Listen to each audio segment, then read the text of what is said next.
Hey everyone, and welcome to our latest Train Like a Trooper podcast. We are continuing a series that we have been doing called our Legacy Podcast, where we are talking about family relationships in the patrol. We have a lot of people within the patrol that are related. It's become kind of a family tradition, and we're exploring that with different members of the patrol. And today we have two very special guests with us. We have Eric Albrecht and Austin Albrecht, father and son.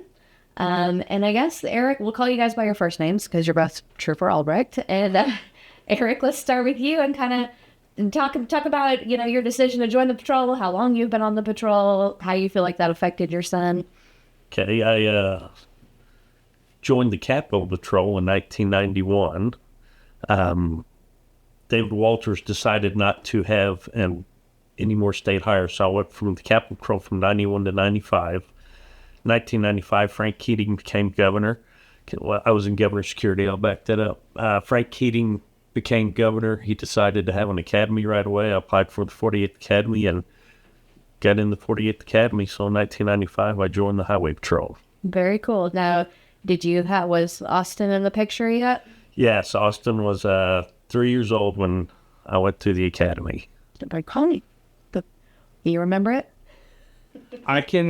He might laugh. I remember, just the only thing I remember is the big window at the end of the third deck. I guess at that time they could walk all the way to the south or north. I can remember people standing in a tan uniform. That's the only thing I remember. Interesting. I don't know who would brought me up here to see that, but yeah.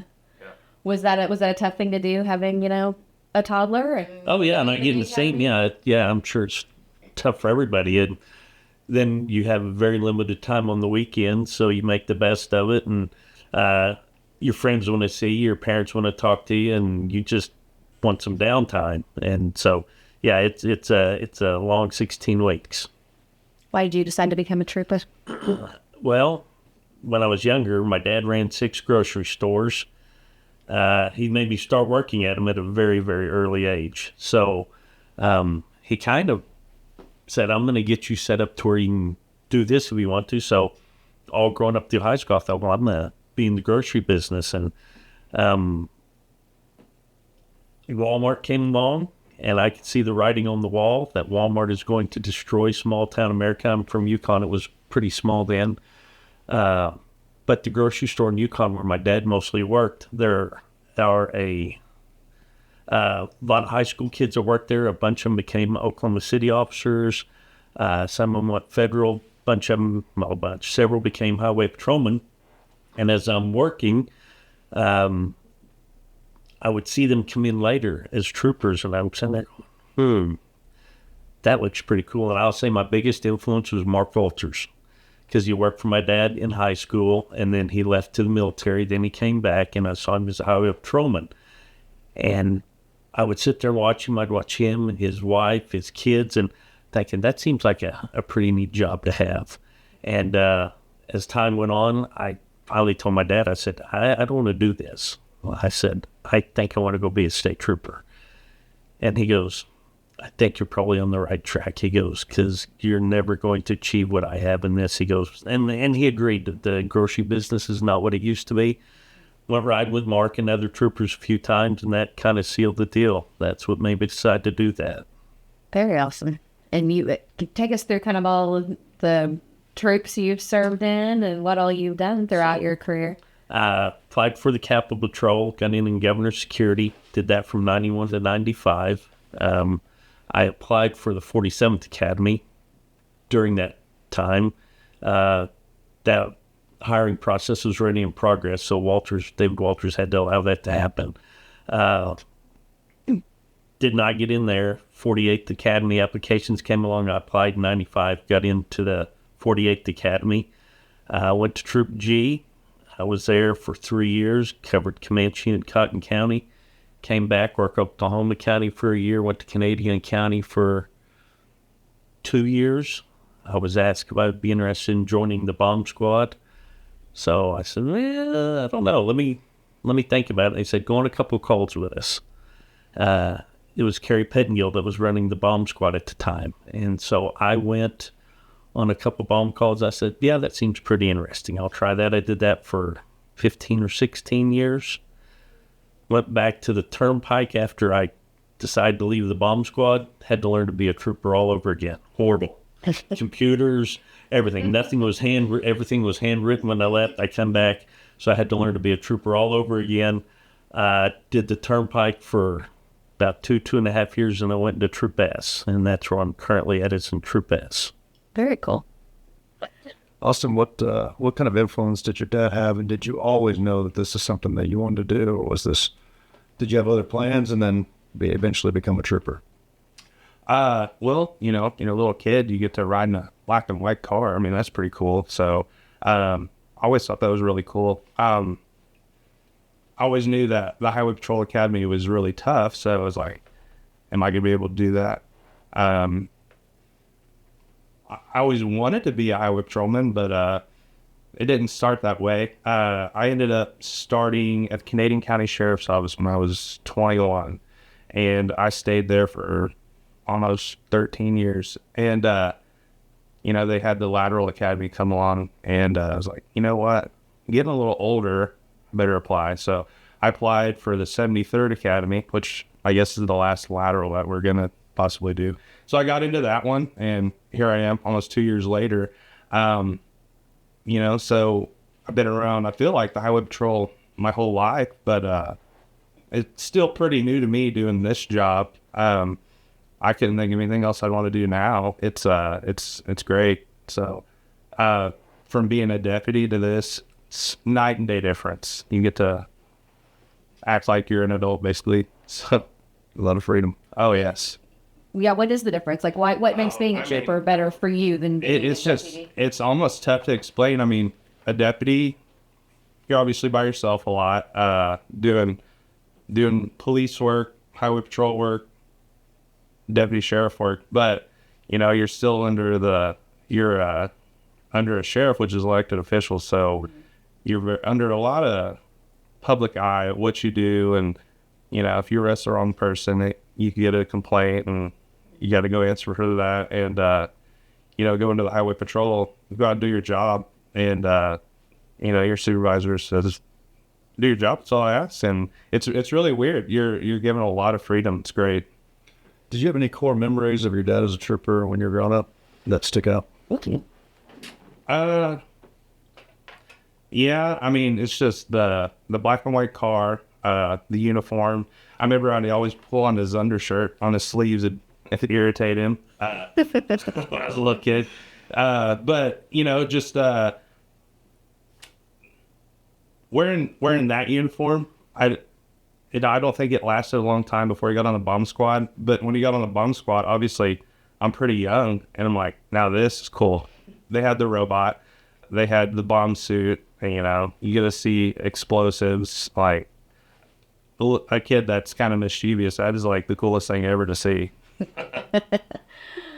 So, Eric, did you ever encourage him in any way growing up? Like when he became a deputy, did you say, hey, why not the highway patrol? My only thing was, I can remember when he started driving me, a teenager and stuff, I said, I don't care what you do. I want you to have a career. I don't want you to live paycheck to paycheck. I want you to do something successful, whatever that is. I said, a plumber, electrician, heat and AC. He went to college. I thought, hey, he might try and be a vet, because he's always doing stuff with animals and FFA. He did really well in FFA. So then when he got hired on the sheriff's department, he started doing really well out there. One thing he didn't say was there was an academy, and he got ready for it, and they canceled the academy. He was in shape and everything. Oh, that would have been around 2016. I think that would have been like around the 61st Academy or something like that. Yeah, that was kind of, see, I'll back up on that. That was a real big bummer to me, because it was going to the point where, you're going in for polygraphs and like getting like into the application process. And then they said all the funding has been canceled for this patrol school. And then it was a bummer. Yeah. It really was. So that was 2016. And then I got promoted at the sheriff's office a little after that, and I think they kind of coerced me into staying a little longer. That's what it was. Yeah. Yeah. So it was something you kind of had in the back of your mind for a while. Oh, yeah. Making the transition. Yeah. Do you think it's valuable having law enforcement experience before coming over here? I know we see it both ways. There's a lot to do and there's a lot to don't. I think it does. I mean, I think the biggest takeaway that I notice, guys out of my school, there's 3 of us that came from the sheriff's office at the same time. Okay. And did you recruit them? yeah. He took the whole hoot shift. Oh no. Yeah. So the biggest thing that is said by others. So working in Troop A, it seems like you get new guys there constantly, and they're like, "Hey, you guys are a little different. I mean, your break-in was pretty easy. You know the laws. The biggest thing that I hear from everybody is you know how to talk to people. So I think that was the biggest thing for me is I can go pretty much talk to anybody and get along with my business as I need to. And I think that's the biggest thing that helped me. Okay. And so you've been on several, and you guys might notice the pin that is on Austin's uniform right there, Trooper of the Year. You got that last year for protecting some citizens and other law enforcement from a police impersonator. And so that was kind of a big deal. And Eric, what did you think about that when, you're saying he hasn't even been on that long and he's getting Trooper of the Year? 2 things. Proud of him. Either win or lose a gunfight, he won. And I was in Roatan on vacation, and that was the worst part was I don't know if he needs something. Right. So the chief had called. He said, "Oh, I'm so glad you answered." He goes, "Before I start anything," he goes, "he's okay." And I went, "All right." Oh. And he goes, "Austin's been in a shooting, and that's so we know everything's fine." So is it good? And he goes, "He's fine." Yeah. So called him later that night, talked to him for a couple of days, and so yeah. No, the biggest thing is as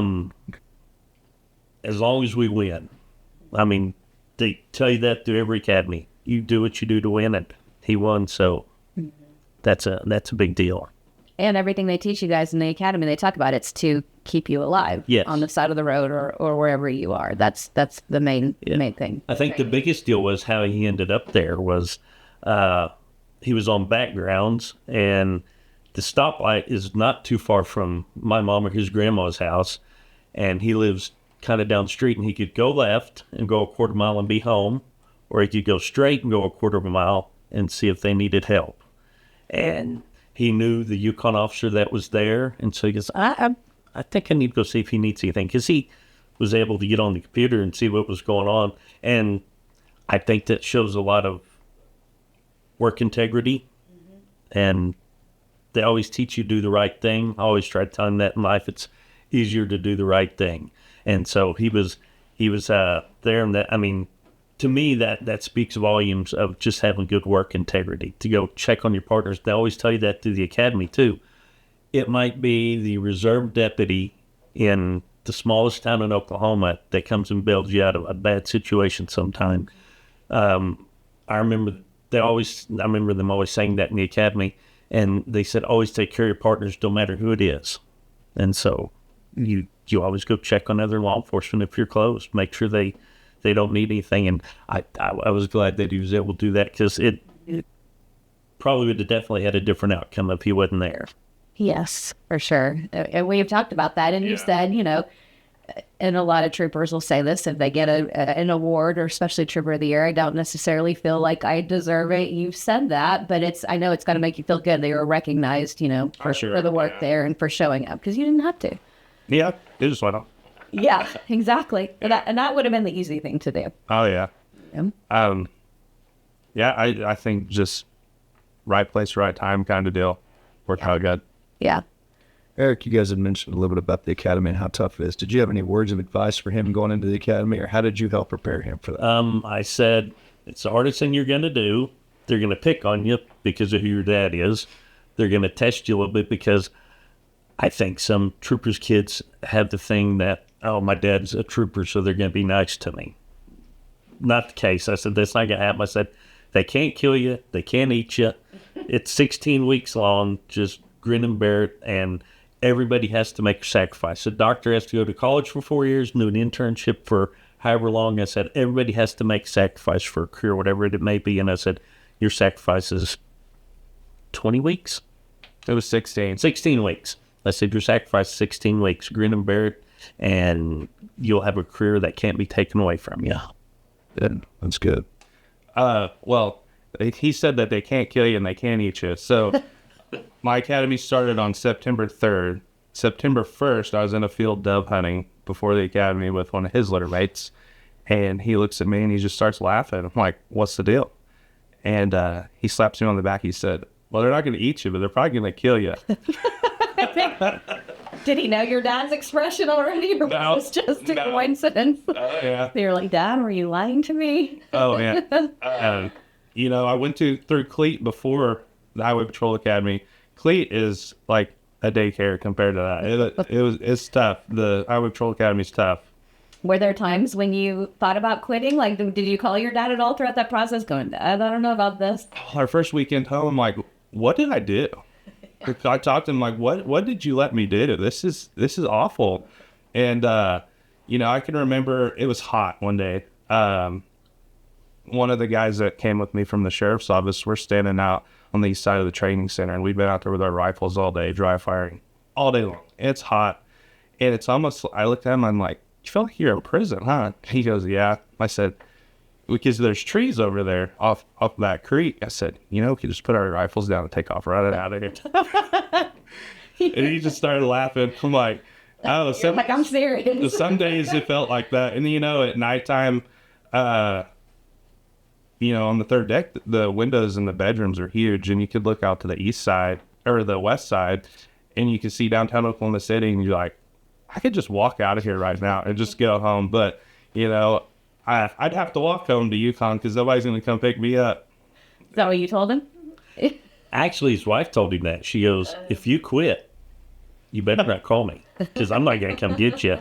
And I knew you wasn't going to quit. I said, it's going to be miserable. I said, it's going to be miserable, but you got to weed out the weak. I think the biggest deal is I've always been a really big guy. I mean, even like at my best in shape, I'm not much smaller than this. And, you know, so you walk in there, you've got a little bit of a target because you're a big guy.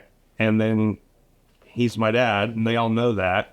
And, you know, I'm not going to say they pick on you, but you get a little bit of extra attention. Just, you know, if one for your size, and then being a trooper's kid, and then they figure out you're not going to leave, then it gets better.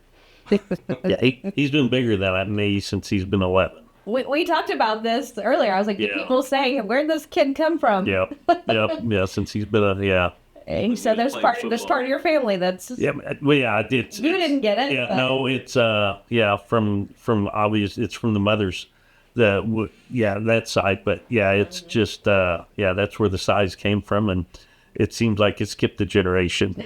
Did you play football in high school? I did not. I showed cattle and pigs. Yeah. He stopped in ninth grade. He said, I'm not having fun. He goes, we don't win. Nobody tries. He goes, I'm going to do something else. And I said, what are you going to do? He goes, I want to get to FFA. Best decision ever, because I was really mad when he quit football. And another trooper come up to me, and he said, I need to talk to you for a minute. He goes, I know you're pretty mad at him for quitting football. I said, I am. And he said, I went all the way to OSU. I've got 2 bad shoulders, a bad back, and 2 bad knees, and I don't even have a degree to show for it. He goes, your son saved his body. And I said, thank you. I needed to hear that. And the FFA, I was amazed at how that does for kids through high school. Yeah.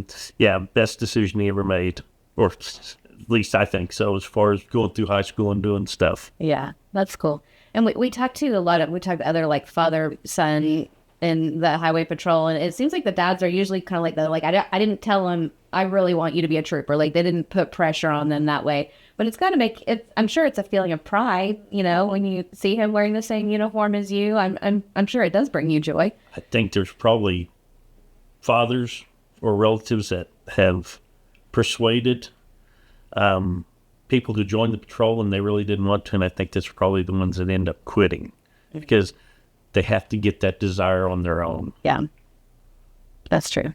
Yeah, and you never felt that pressure from your dad to just just always something that was kind of instilled.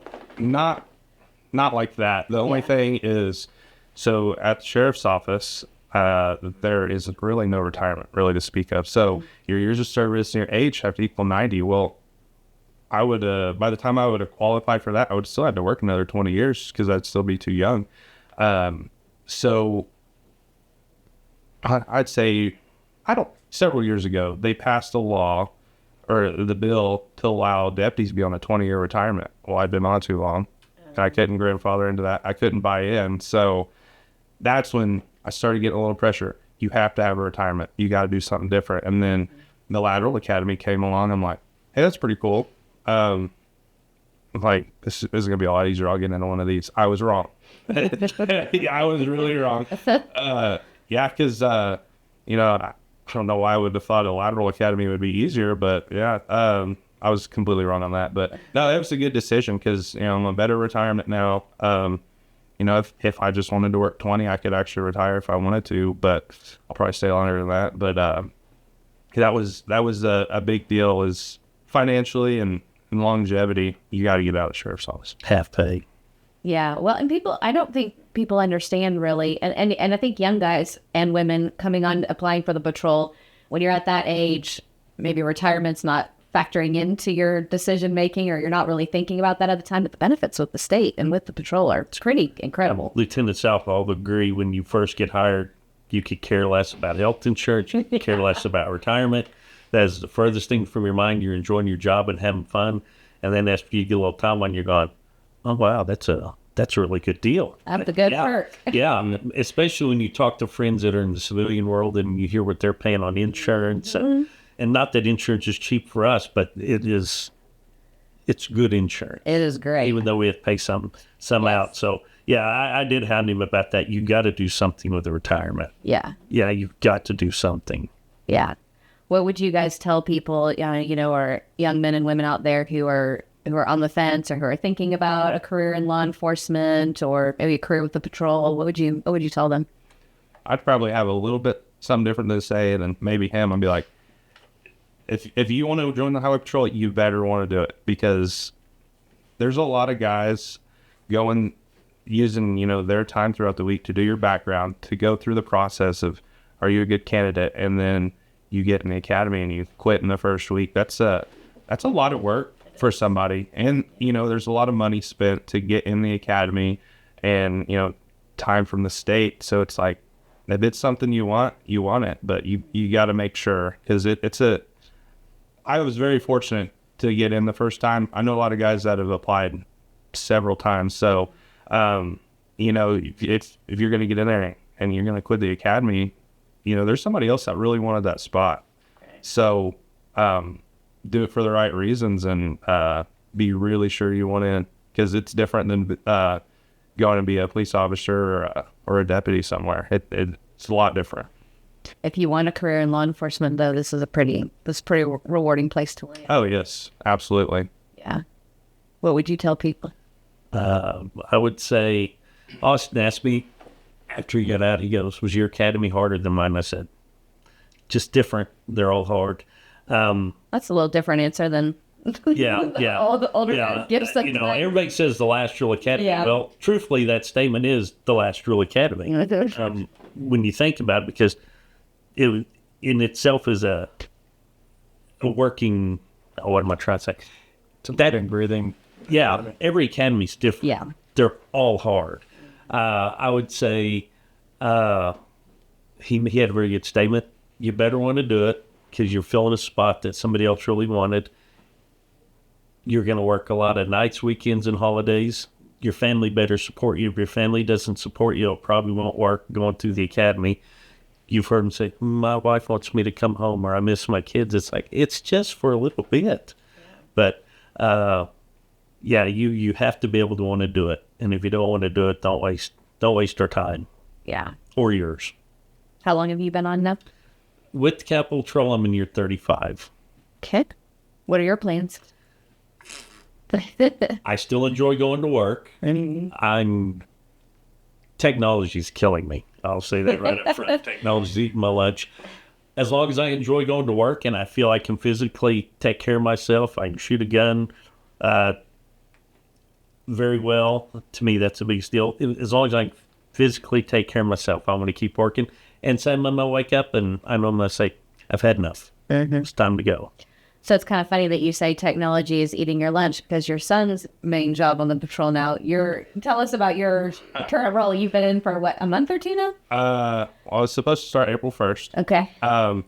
Yeah, I got transferred out of Troop A as a law enforcement technology development trooper. So What does that mean? it is not IT. I will say that to everybody else. I am not an IT guy. Basically, we get with the command staff. I report to a lieutenant, and we look at all different options there are for using computer programs in our patrol cars to help our daily activities easier, better. So I still drive a marked unit, still wear a uniform every day. They've got me in the Troop A area. I'll still take calls, still stop cars, but through all of that, still testing new computer programs to make the troopers' lives easier. So we're still trying to get this thing up and going and see what we can figure out. But we haven't got. We're working on new stuff right now. Yeah, that shows you just how different the patrol is now than when you first got on. Spielman was 55 when I came on. Oh wow! So no, I call him all the time. How did I do this? And he just tells me it out of memory. It's so frustrating that he can say it out of memory. Hit this key, hit that key, and you should see this. Like, oh yeah, there it is. Yeah. So yeah, it's. Well, that's convenient, even though you say you're not IT. It's like your own personal IT guy here. But at the same time, you can handwrite a ticket. Absolutely. Lightning speed.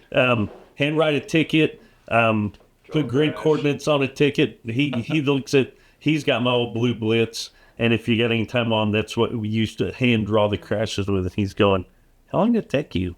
Not long. It was a work of art. We took a lot of pride in those hand drawings. Yeah. Well, he told me. So working the metro on a swing shift, you go out and you work your 4 to 6 crashes a day, and you work the crash and it's done before you ever leave the side of the road. He said that when he was running the metro, that they'd go work there 4 to 6 crashes a day, and then they'd go eat supper, and then they'd go back to Troop A, and they'd all get together and draw their hand-drawn crashes. So it's pretty funny. Yeah, it's world of difference. Yeah. So, yeah, world of difference. Yes. I mean, that shows you technology. It plays a giant role that we have troopers assigned to that and just trying to figure out all the technology. Yeah, they work that crash and they're done before they leave. I still write everything down on the notepad because I'll mess it up on the computer, take my pictures, do everything on the notepad. Then I'll go find a little hidey spot and I'll do everything on the computer because I have to literally think about, okay, now what's next? You probably feel the same thing. I do. Yes. And so, yeah, watch them guys in the metro work. It's like, I'm just so impressed at how good they are at doing their job. But then if technology goes down for some reason or computers are down, you're the guy. Yeah. When you talk about grid and tickets and all that, they just kind of look at you. What do you mean grid and tickets? Yeah, I have to show you a map first. That's funny. So do you guys have any other people in your family that are law enforcement? No. Just you guys. Just us. Yeah, very good. And then you have daughters, right, Austin? I got a 3-year-old and then a 19-year-old stepdaughter. Okay. Yeah. Full age difference there. Yeah. Yeah. Are you there? Could you see is the 19-year-old interested in law enforcement? No, but my 3-year-old, she's mean enough. She probably could be. Training her up to be a trooper. Yeah. There you go. So, and I guess I don't know how your mom feels about it and you being in law enforcement. Is the rest of your family pretty supportive of it? Is it something that they support and stand behind? Or Yeah. My wife is actually a dispatcher for Yukon Police Department, so I think she gets it. And then I think she gets frustrated because when I go home, I'm just disconnect. So she wants to ask me, how's your day? I'm like, it's fine. Yeah. And then she gets a little irritated with that, but we can both relate pretty good on that. So, she's supportive. She's, I think she's a little over the officer involved shootings, but yeah, because she was actually working during yours. Yes. You didn't realize that until I didn't know that until after. Yeah. Yeah. So I'm sure that's, that plays in her mind a little bit. I'm sure she understands the calling and what you're doing. Yeah. Well, we appreciate you guys coming in and talking to us and sharing your stories with us and what the patrol means to you guys. And we thank you guys for coming in. Thank you very much.